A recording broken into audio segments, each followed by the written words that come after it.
Hey everyone, it's your girl Maddie here, aka Beaver Maj, and today I have the pleasure to be joined by Aurora and Alden of Nixil. How are you doing tonight? Thanks for joining me today. Awesome. Thanks for having Yep. us. Doing great. Yeah, Yeah, thank you so much. yeah. Well, Nixil just put out off of Prosthetic Records their second studio album from the wound spilled forth fire. And I have to ask you, the album has been out for a few days now. How long has the lead up been? How long have you been working on this? The album's been recorded since January, Okay. but it's been like a year, right? Since we had the demos together. Yeah, And yeah, it's been about a year, I think. yeah. I think about a year. It was like summer last year when we did the initial three demos. We was summer last year, and then we kind of started talking to Prosthetic like in the fall sometime. So it's coming up on almost a year, maybe like 9 months since we kind of started talking to them. Yeah, it's kind of wild. Time is Yeah, and it weird. all happened really fast. So we did like three more demos at the end of like fall Yeah. in like November, and then we recorded in January, and it all came together really quickly. Yeah. Well, it's almost September, so time has flown. Yeah. When I was out, do you get to rest and just let it be in the open? Or are you getting back to work already? Do you have what are you doing right now? Right now we just did a little weekend and then we're preparing to do another 9 days at the end of September into October. Yeah. So that, and then we may or may not be working on a cover and also just working on like towards writing more stuff. I think, Sure. yeah, we're all stoked to get back onto that. Yeah. Yeah, for sure. How has the reception been so far? Have you been pleased with it? Yeah, Yeah. yeah, it's so surreal to, especially we've gotten a bunch of reviews from folks in Europe and Damn. Google Translate is a friend, but also like really kind of wild trying to navigate like what folks are actually saying versus what the internet is telling us this beautiful language is actually saying in Yeah. English. Yeah, I feel like it's been pretty awesome so far. What do you think, Alden? Yeah, it's nice to hear from people in person. Like I love reviews, and especially it's nice when it comes to reviews that mention the previous album because there's a couple publications that really enjoyed the first record, and I think some of us felt some like nerves, like hoping that people would at least like this as much, if not more.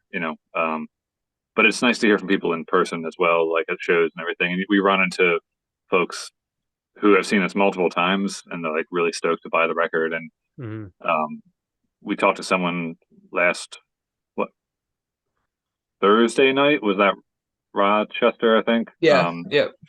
Someone was at the show who had seen us like twice already, Yeah. and was so stoked to buy the record, and had a lot of really positive things to say, and they were very excited, and like that feels the best, I think. And it's nice to get out and see people in person. Like I certainly want to see reviews and hear feedback online, but when you're at the show and you see the excitement and people are legitimately interested in buying a physical Yeah. copy of the record and raving about it feels really good. Yeah, that's me one Having thing though. I'll go for it. No, I was just gonna say like having folks especially one of the singles that we have for this record is kind of a rallying cry sort of thing. So like at our record release show in Baltimore, there were folks who knew the lyrics because they'd heard the single ahead of time, and it's so very awesome to have that interaction with folks like singing our words back at us on stage. It's very surreal, but super cool. Yeah, that's me one thing to see it in writing or video, someone react, like to actually be there in live, just Yeah. like in person, somebody just into your work. That has to feel amazing. Yeah, rules for sure. Yeah. Well, what has the prosthetic experience been? Obviously, they are a big player in the metal scene. You said you were kind of approached in January. How were you approached? What has been the experience like? Um, we we kind of I don't know, we are a pretty DIY oriented band, so we figured if we had a little support that would be amazing, and if we didn't, we'd just self-release this record like we did the first. Yeah. So I sent out a couple of emails just like to see what would happen. And we heard back from Prosthetic immediately, like within 5 Damn. minutes Yeah. immediately, that they'd heard our music and were really stoked to potentially work with us. So, and then it was just kind of this weird synchronicity. We happened to be touring through a part of the world where the person we'd been communicating with from Prosthetic was living at the time. So we like just happened to get to meet up with him and hang out, and it felt really good. I am really excited to work with, I would say all of us are really excited to work with a label that like doesn't fuck with NSBM at all. Yeah. And like knowing that we don't have to be like, yeah, we're down to whatever, but like just please don't put us on a tour with a bunch of fucking Nazis or transphobes or whatever. So like Yeah. that feels especially really good for me to be with a label like that. But yeah, I don't know, they're awesome. They've been really supportive, and it's exciting to share a label with some bands that we really respect and enjoy. Yeah, you're on a label So with like Dawn Raid and like Body Void bands. There's like hell very yeah, openly Body Boy's against, so good. yeah, Yeah, against that NSBM movement. So yeah, yeah. yeah, Yep. And we played with Mulder earlier in the year in DC, and they're also a prosthetic band. So that was so cool. That was before yeah, we announced anything, so we didn't like approach Yeah. them and be like, "Hey, we're label mates," because that would sound yeah, kind of stupid. There was yeah, nothing to back that up, so we just kind of like I enjoyed their set a whole lot, but unfortunately I didn't Yeah, get a chance to talk to them very much. But I'm hoping we hook up with them again at some point, they're or at coming least I can. back too. I know I saw they're going to be in Baltimore soon, and Yeah, it's like in November or something, right? yeah, I'm going to try and go to that. Yeah, yeah. that'd be cool. Now your music is kind of sold. It does sound. It is black metal, but I do hear it. It seems like you incorporate some other sounds, some other forms of music. Is that fair to say? Would that be correct? And what are those if that's the case? What were Absolutely. Yeah, for yeah. sure. It's not. It's not. I mean, Aurora, you can start probably, but I've heard everyone in the group get feedback on black metal versus not black metal. Yeah, Mhm. I think that's like an ongoing battle. It's not a battle. What I mean, battle's It's not the not a right word. battle. Conversation, It's a, discussion it's a about very like, it's a very interesting conversation for a yeah, black metal band to have with what themselves. is black metal exactly? Uh, And, yeah, we're definitely not traditionalists. I would say, we all kind of have our own personal influences outside of black metal, and that probably lends each of us to different styles of black metal as Yeah. preferences. Um, I would say probably our vocalist C and drummer are have the most. I don't know. They're probably the most like informed about the history of black metal and Yeah. whatever. But I feel like something that we all talk about is one of the things that's amazing about black metal is that it is such a expansive genre, and there Yeah. are so many different manifestations of that, and it is not limited to just being like lo-fi dudes with swords and the frozen wasteland or whatever. Like There's a um place for that, but yes, doesn't have to be oh hell yeah, absolutely, that. there's a place for all of it, but Yeah. like it doesn't have to just be one thing. Like we Yeah. can be bringing all the different influences. So yeah, I mean, our other guitar player Shane is really influenced by like classic thrash Yeah. Wow. stuff, so that comes through in some places. He and I also both kind of have a like particular love of old post-punk and goth stuff that probably comes through. I always say like music with mood swings is kind of my favorite stuff, so that is, and like drony heavy like Oh yeah. cacophony shit is kind of my stuff. um Alden, you want to talk about your background with that? Which brand? yeah, I guess I have more of like a progressive, like melodic style, like Opeth, old Opeth, and Dark Tranquility and Amorphous and stuff is sort of where my wheelhouse is. Yeah. But what I appreciate about this group is no one has any really strong opinions, and sometimes you need an opinion to come out and like make a decision. Like sometimes you have to make a call on whether the sound is right or not. But I appreciate that everyone is very welcoming of new ideas, and while we are a black metal band at its core, and C, our lyricist, has said that numerous times in rehearsal, like we are a black metal band. That's always the core sound. We're never afraid to implement any new spark, if it's got a good vibe and the group likes it, we're just going to take it where it goes. I think is how it's been going lately. And I appreciate that a lot. That there's a lot of opinions out there, especially in this genre. So I like that everyone is very open and mature and accepting of like trying whatever the song needs. Black metal is an interesting scene in that like it has a lot of like staunch traditionalists, like that do not like the formula fucked with. But it seems like the genre has grown and extended because there are people that are willing to fuck with it. Like throughout its history, I mean, there's people that are making more atmospheric, people that make it more melodic, people that combine it with other things, bring crust punk into it. It's like it has gone in so many directions, and it's gone these weird places, the more straightforward, some lo-fi, some bigger produced black metal, and it just kind of it's very fascinating how much it has evolved and continues to evolve, and bands willing to play with it. Absolutely. Yeah. Now we talked about this a little bit before we started recording, but I'm curious. Your band is kind of based in Baltimore. What's the scene like out there? Obviously, your city hosts Maryland Death Fest, a huge metal festival. The scene has changed a lot since COVID, which is the case, I'm sure, with everywhere. Yeah. We lost a couple of venues just before. We lost, I think all of the house venues are gone now. There's some regrowth, obviously.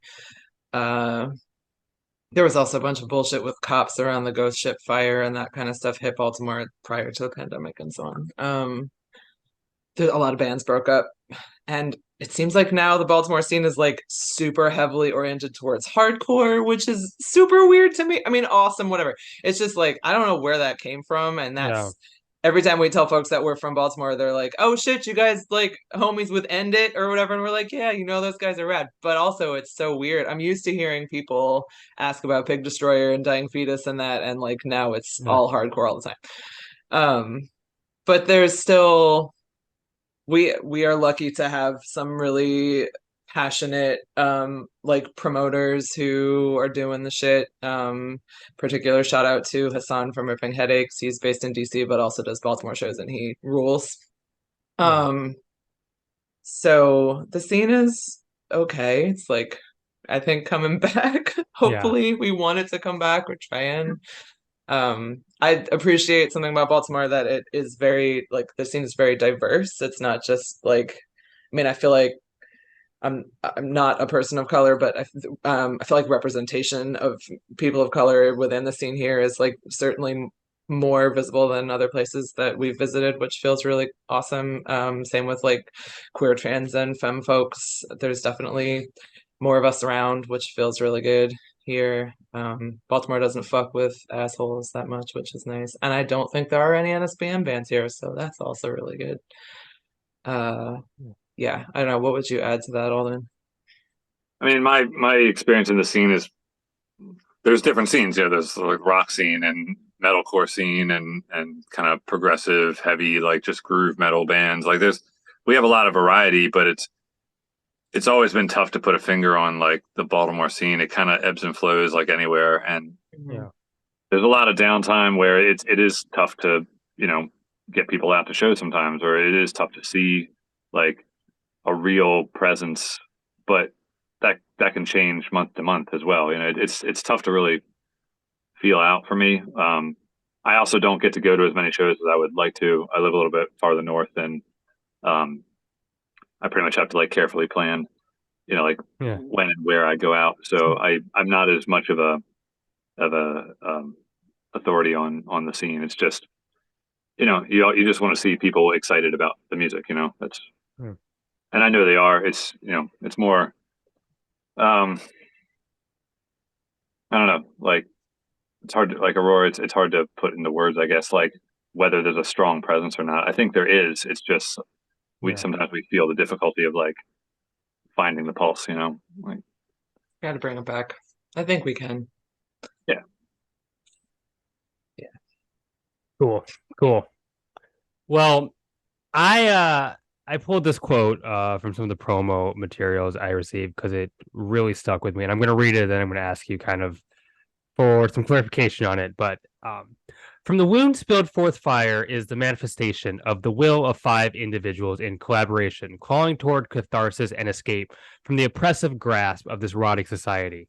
It is about finding power through adversity and the increase of spirit that can be gained through the intentional death of what our feeble human minds perceive as quote unquote self. Can you unpack this for me? What is this graph, and what about the self do we have wrong? What are you trying to tell the listener? What's going on here in the kind of this chunk of text? I really fucking wish that C was here because Yeah. they wrote that whole thing. Yeah. But do you have anything you want to say about that, Alden, or should I try and get Yeah, it? I'll be as brief as I can because C should be answering this in full. But um, the main gist that I've learned and that we've all shared with each other is just like liberation, right? And Yeah. being yourself and being as dark or as free or whatever it might be, not being tied down by a lot of like expectations and rules. And that doesn't sound that clear cut. And maybe that could be the case with any metal band because metal is sort of an outlier in the arts, right? Like metal and punk has always kind of ridden that line where it's not as wholesome or welcome or a household name. But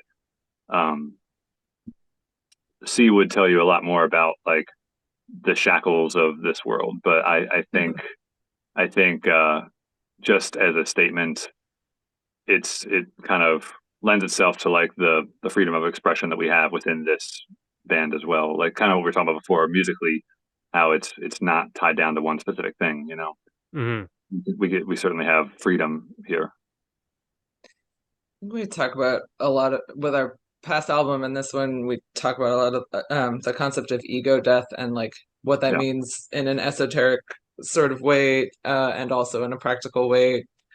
From a like I don't know. I wouldn't call it political, but like maybe socio-political or like ideological standpoint, people use ideas of identity to fuel ideas of supremacy, and that's fucking wrong and toxic and dangerous in so many ways. We are not, as we've said in interviews before, like we're not a political band because our lyrics aren't political, and our kind of striving towards anti-oppression and liberation is not a political stance so much as it is just a matter of fact. Anti-fascism is a what is it what they like to say? Anti-fascism is a matter of self-defense. It's not something so weak as being a political statement. So when we talk about ego death, part of it is like recognizing all these things are rooted in this idea that there is one way, and that one way is my way, and everybody else who's not that thing is wrong and bad. Also with this, what was I going to say?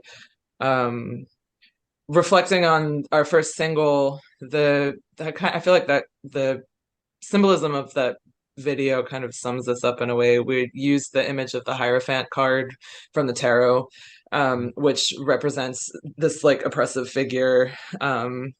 And in a traditional sense, they're talking about like a patriarchal figure, or like the Pope traditionally, right? But that can mean anything. And being is that we all 5 of us kind of have a different relationship to spirituality and ideology, and that the thing that we can all come to the agreement on is that there are ideas that we all hold within ourselves that hold us back from seeking like true liberation within ourselves in that. And so the point of the video is you see these figures that are bound by this paper structure, and they've been there for however long, who knows, a quadrillion years, like it possibly, and they realize that they're being shackled by this idea, and we used a paper figure on purpose because it's supposed to represent this fragile thing, and it is your belief in the fragile thing that keeps you trapped, right? Yeah. So like we believe in all kinds of shit, again, politically and internally, spiritually, and whatever, that like hold us in place. So once the figures in the video realize this thing is holding them back and it's bullshit, they all find their way to separate it, and then they set it on fire and are, free to destroy the cosmos or whatever they're gonna do. So yeah, that's a really long-winded answer to your question. No, I hope it love kind it. of And okay. I relate to it a lot because Awesome. especially with that video, because I told the story a couple times on the show, but I was raised in a very fundamental evangelical home, pastor's kid. So I didn't know any better. I just accepted this I'm living my life for the Lord type of thing, like that's just the only thing. And then like I didn't realize like how held back and restricted it was till after I got out of it. So that kind of rings true for me and just like that example, but I'm sure it means it can be open to interpretation and mean Sure. something for other people. Yeah, Yeah. for sure. Yeah. It could certainly be used for anything in your life. And I think it's important to Yeah. distinguish that the idea of like your ego doesn't just have to be used outwardly against other people. It can hurt you as well. When Yeah. Yeah. you define yourself as such a specific thing, similar to what you were just explaining, it's Yeah. like that's all you know, and it it entraps you sometimes. Yeah. Well, would it be fair to say that you are a band that really values the imagery? I look at the artwork. Be it the robes in your band photo or what you wear live, your logo. Is there an inspiration for all of this kind of aesthetic that you're putting forth? Definitely. There's a lot of sigil work in the imagery, which is all intentional.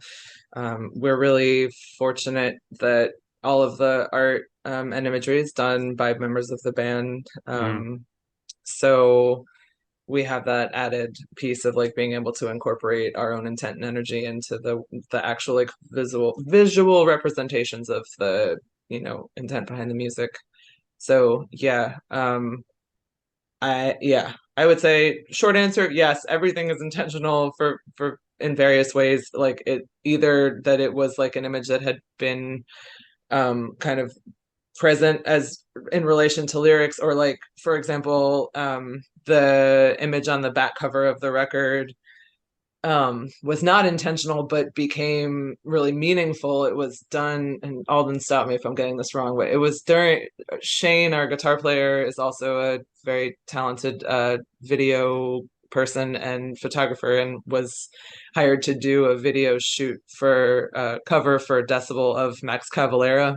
hmm And I was helping him set up, and he had set up the space with this smoke and whatever and like yellow lights, and took a bunch of shots. And the image on the back of the record is an outtake of one of those shots that he took, and for whatever reason decided to double it, and noticed that there were all of these figures in the smoke that kind of came out to him. That what I mean, we talk a lot about this like weird otherworldly kind of synchronicity that shows up a lot in the creation of our music, and that's definitely a moment of that thing. I know Shane had some intention for what he was doing, and through that, this like, I don't know, these like mythical figures arose out of it. It's really wild. It's kind of awesome too to hear what people are seeing in it. There's like a few that we all have pointed out, but there's always more in there. that's Yeah, wild. Again, yeah, that was like it's cool. a Yeah. happy accident. Like he Yeah. took that photo and mirrored it, and then just texted to us like, "Hey, check this out." Yeah. Yeah, there's certainly like a consistency that we're striving for. I will say, as far as like the live dress, in that sense, we are less strict. So, like we all wear Mhm. black, but I think Yeah. it's important for everyone to feel like themselves and be comfortable. And I have a feeling before I joined the band, I got the impression that there was the idea of the visual aspect of the band kind of evolved over time. Like it became one Sure. thing and then went to something else. And by the time I joined and we were getting ready to play our first live show, I think a lot of that kind of fell away for good or for bad. I'm not sure, but I do like that we're not a band that like feels like everyone has to be like hooded and masked or something. Not that there's anything wrong with that, but it is kind of something that's going on a lot right now. Yeah. And I like that C has a very specific look, and the rest of us, we're the band. It's we're not we're not the same character. We're not the same entity. We're not presenting the same energy. We're doing our own thing.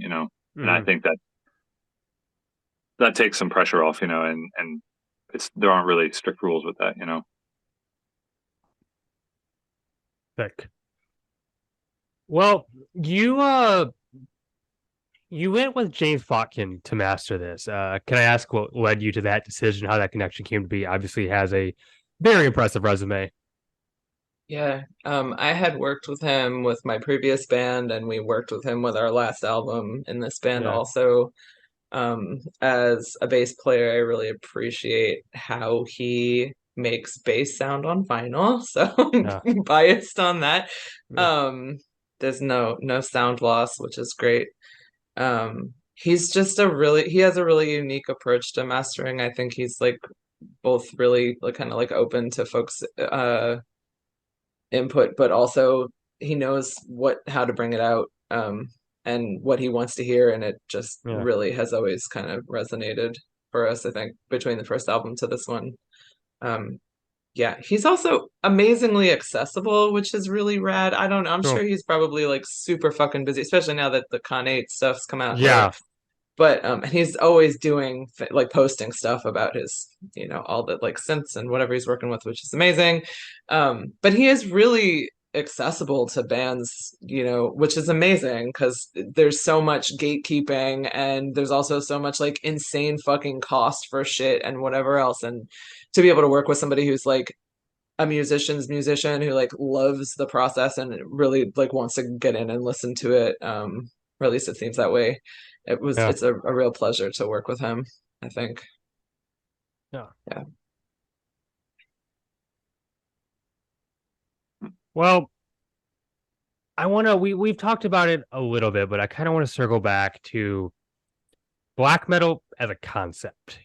Why black metal? What about if you are wanting to call yourself a black metal band? What about the genre does interest you? What about it draws to you? Like why do you like it? Oh, then It's you a good want to question. start? Yeah. So I'll Hmm. start. I'm probably less of a black metal enthusiast than some of the other members, but it's been in my music collection to some degree or another for almost 20 years. Um, I don't dive into album upon album and band upon band. I have my favorites and I check out as much as I can. And in like 2006 is when I first heard Immortal and like Dimmu Borgir, Yeah. and then I liked what I was seeing, and I liked that it made me uncomfortable. Not to go too deep into the edginess and the whether it be anti-religious symbolism or the corpse pain or just depressive like dark themes, whatever it might be. I liked that it challenged my comfort zone. Hmm. And once you're into it, you're kind of numb to it, and it's all normal, and it's Yeah. whatever. I don't ever want to like assume or pretend that what I'm doing or what Nixil's doing or anything is really like legitimately challenging to anyone's like psyche. Yeah. That's not what we're going for, but that's what drew me in, and probably what attracts most people to begin with. It's a abrasive, haunting, strange style of metal, and it challenged me, my comfort zones, and also my musical expectations, because before then I required melody and I required something to grab onto, a catchy riff or a hook, and then to see bands that might abandon that and just go for straight up, like whether it be like ambient or nonstop onslaught and lo-fi shrieking and reverbed Hmm. out drums, and it made me accept that there's a lot more out there than what I'm comfortable with, and I should be open to it. And I also liked what I was hearing, so I don't know if I am striving to recreate any of that. It's just, as an art form, it's definitely its own thing, and Yeah. it deserves a lot of respect for that, I think. I got would say my attraction to black metal is also that it's challenging. Um, I would say more than that for me is the piece of striving for catharsis. All of my favorite music is makes me feel fucking something.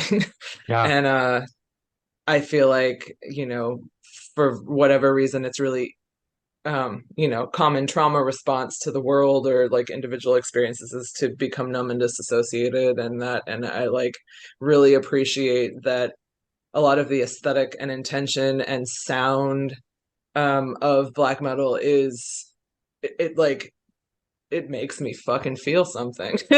And sometimes it's really helpful to have that vessel, to like kick that in, no matter what. I mean, sometimes the feeling is just like rage. But rage is important too, but yeah, I mean, I would say that, yeah, emotionally. And I know for Key and C, our drummer and vocalist, they talk a lot about how they really um feel like black metal had kind of like picked up where punk left off, in that where punk became very formulaic and this like, capitalist darling kind of sound that you can, buy at fucking Target.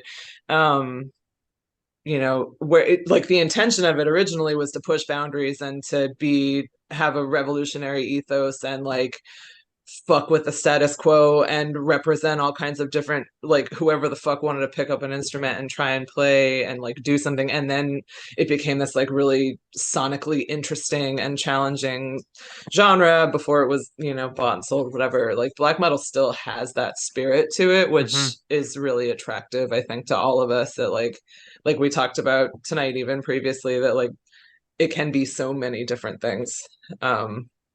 And the traditional stuff is fucking excellent, and also the non-traditional stuff is fucking excellent. And there's probably like styles of black metal that haven't even been developed yet, and that really rules. Yeah, I mean, Panopticon is mixing it with bluegrass. Like that's crazy. Yeah, no, thank you. I'm a big Panopticon fan myself. I like that a lot. Yeah. But you're right in that, like, it really has that DIY ethos, and that like you see more than, I mean, I'm sure it exists a little bit in other subgenres, but really in black metal you'll see those one person projects putting out a tape in their bedroom and putting out a cassette, and it gets cult classic status. Like, that doesn't really happen in many other forms of music. Totally. Metal does. But you said it best. It makes me feel something. I think it is my favorite genre of metal, in that I think black metal emphasizes mood and an atmosphere more than other metal genres. Where, like, there's nothing wrong with just like straight up focusing on pure brutality, like you see a lot in death metal, and sometimes there is a place for that. But I just love how it can like tap into this piercing like isolation and loneliness and just like misery, and like make that an art form and express that. I love it so much. Yeah, for sure. Yeah. It's very primal as well. It's got a lot of like, there's plenty of technical instrumentation in black metal out there, like any metal genre, but it's of all, as opposed to maybe death metal, melodic death metal and progressive stuff, that where I come more from, it certainly lends itself more to throwing the musicianship to the side a little bit and focusing more on just like the absolute, like, the attitude and the feeling, and it lends itself better to that, I think. Not that they all, it's certainly not all like that. But yeah, that's a pretty appealing thing as well in it. And not say that there isn't death metal that can create atmosphere. There absolutely is. But I think black metal definitely, like, that's the focus. Yeah, I mean, when I was talking about Opeth earlier, My Arms, Your Hearse is like, I don't know, man. Like, fucking perfect album, and I put it on, and it that sound, it's warm and it's natural, but it's evil and dark, and it's so perfect. And but there's a lot more care, I think, in some of the arrangements, and it's so many layers and things happening and stuff. Whereas what I appreciate about some black metal acts, when we did our top 10 list, I mentioned Samael for one of my picks, and they may not be that black metal, but like their first 3 records are like very stripped down and very straightforward, and you can tell they recorded them pretty quickly. I think Ceremony of Opposites was like done in a week or something, or 6 days, and it just feels like so much more immediate, and like, that riff wasn't quite right, fuck it, like, you know what I mean? It's got the tone and the attitude, Oh, I definitely think Samael is black metal for sure. Absolutely. I mean, they still Yeah, are to this yeah, day. It's part of their yeah. sound.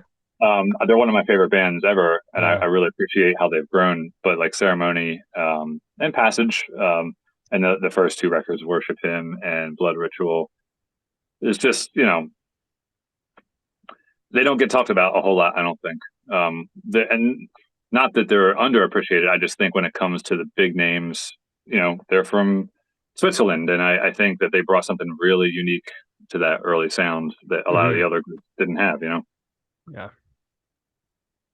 I saw I saw Enslaved play with fuck, I forgot who the opener was. But it's just like seeing them like where they're at now, starting out as one of those like original like Norwegian bands, and like growing and a lot of them have to grow into this like very theatrical, cinematic, like almost progressive metal band. Like it's really cool to Definitely, see. definitely progressive. Like absolutely, Yeah, they're phenomenal. yeah. And they've said more than anyone that they don't really consider themselves a black metal band, and they were really only doing it in the beginning to kind of like ape off of what was going on, not to downplay their first couple records because they're Yeah. amazing, but they've been very open about like we just want to do our own thing. We don't think we're black metal. We're just doing whatever we want. But they Hmm. absolutely came from that, and they're one of the most like impressively productive groups in the genre. I think because they have like 16 albums now. Hmm. It's 16. Yeah. yeah, Holy shit. yeah. The newest one I think was their 15th, the 16th. I think. That's Yeah, amazing. Heimdall, and it was great. Like they haven't lost they haven't lost that touch. Yeah, I Yeah, love them. There's a really phenomenal enslaved documentary on YouTube. I can't remember what it's called, but it's in like 10 parts. And if you haven't seen it, I they've haven't. interviewed. What was that? I said I haven't. I'll have to look that Yeah, up. you should look it up. I will. I do not remember what it's called, but they have interviews with all the original members and past members, and like the videos from their early days and stuff, and tour stories from when they were like teenagers and stuff. It's really really good. Yeah. Well, something I do like to ask pretty much any band I have on the show is, what have you been listening to? What are there some recent metal releases or releases in general that have come out this year that you're just really can't get enough of? Uh Man, there's been a lot of good stuff that came out this year. C and I were just listening to the new Blithouse Nord record, which is so I don't It's even know. so fucking weird. It's Yeah, it's like so weird. the last one was going that direction. This one they just let loose. I All the way. Yeah, it's really good. I really yeah. love the new Horrendous record. I'm still obsessed with Sonia's record from last year. Oh yeah. We just played with Crossbitter and that fucking ruled also. Melissa Moore is brilliant. What else? A lot of our friends' bands that we've been touring with have put out new stuff. Our friends Riparian from Pittsburgh just put out a new record that's fucking great. They're like, I don't know what, I think they call themselves some kind of psychedelic-y, I don't remember the word they use, Yeah, brutal something death metal. They're excellent. Also, our friends Lepra from Maine also just put out a new record that's really fucking good. Um, and I know Alden also is a huge Catatonia fan. I don't love Mm. their new album, but it's kind of growing on me. I need to Uh, revisit it because I also it didn't hit for me either, but I yeah. saw it hitting a lot for other people, so I might have missed something. Yeah. It definitely seemed, I don't know. I loved City Burials. I feel like it was really impactful too because when it came out during COVID and there was just so much emotional shit going on. But yeah, this one hasn't really done it for me. I Uh, like the new one. Yeah, I feel about the same with City Burials and the latest one were both sort of like a half and half for me. Honestly, like there's some songs I really love and some that didn't resonate with me as much. Um, for me, I'm just starting to get into Garia. oh yeah. Hmm. Mirage is a really sweet album. But I'm not that familiar with them before. Like they started becoming aware to me like last year. And I finally like kind of dove in and started listening to the newest record. Um, the new Cattle Decapitation is really, really good. Um, I think their last four have been like perfect, although I'm a little more partial to Monolith and Anthropocene Extinction. Like Death Atlas, they got like so much more attention during Death Atlas, and that's amazing because it's still a really good record. But something about it like didn't connect with me as much as Anthropocene, and the new record hits home a little bit more, and I really, really like it. Sure. But yeah, mostly Garia and the new Cattle for the last few months, and the new Enslaved, and there's probably more I'm not thinking of in the moment, but Yeah. I very slowly get into new music. I like to absorb a particular record for like 3 months or something. I just listen to it all the time, and it's slow going for me. Like, even with recommendations, people are like, hey, check this shit out, and be like, I will in like a month and a half. Like, I'll listen to that, yeah. And then I'll get all into it, and I'll dive in head first. But it takes me time to discover, and also like put the time into really, really diving into a new album usually. Yeah. That's one of my favorite things about being in the van when we're touring, is like everybody, is like listening to their music when they have the right to drive. And yeah, like getting to hear stuff that I might not have heard before. Like that one fucking not enslaved, In Flames cover of Depeche Mode that you played that one time. Oh, yeah. I still listen to that a lot. That is not new, but it is really good. I did not know that existed. They covered Everything Counts. Oh my God, it's so good. Yeah, off of the Oracle album, yeah. They were never a band that I was really aware of that much, but yeah, it's fucking excellent. Oh yeah, also to mention the new Khanate album, really good. Really, and Predatory Void. I forgot about them. They're also really good. Yeah, sorry. That new Khanate album just came out of nowhere. Nobody. Oh yeah. That makes sense for them, though. I think yeah, super good. I am pretty obsessed with the new Hell Ripper myself. Shit. Yeah. Nice. But that is pretty much sums up all the questions that I have for you. Obviously, I want to give the floor to you. Any closing thoughts, and just kind of plug everything, tell people where they can find you, your music, if you're going on tour, all the fun stuff. We are going on tour from September 29th through October 6th. We're playing in the Northeast US, and I am really bad memory stuff, but if I can remember this correctly, we're playing Ohio, Philly, Worcester, Mass, Connecticut, either Albany or Windsor, Vermont, Portland, Maine, Providence, and New York. We're doing a few dates with our friends in Imaplex from Maine, who are very excellent, also strange, kind of progressive black metal band. And that's gonna fucking rule. Yeah. And you can find all that information on our social media, which is at Nixil Nothing. I think kind of everywhere, right? We just recently started a TikTok page, which is kind of the dumbest thing that we've ever done, I think. But we're on there. So if you want to our website, probably nixilnothing.com is the easiest place to get like tour show dates, and for sure. And it should all be linked on Bandcamp as well. But Bandcamp is nixil.bandcamp. And yeah, that's it. Yeah. Well, next time you are in Minneapolis, I can't wait to see y'all. I will be there. Right on. But anyway, Nixil, thank you again so much for joining me. It was an absolute blast. And for my viewers at home, my name is Maddie, aka Beavermosh, and I'm signing off. Okay.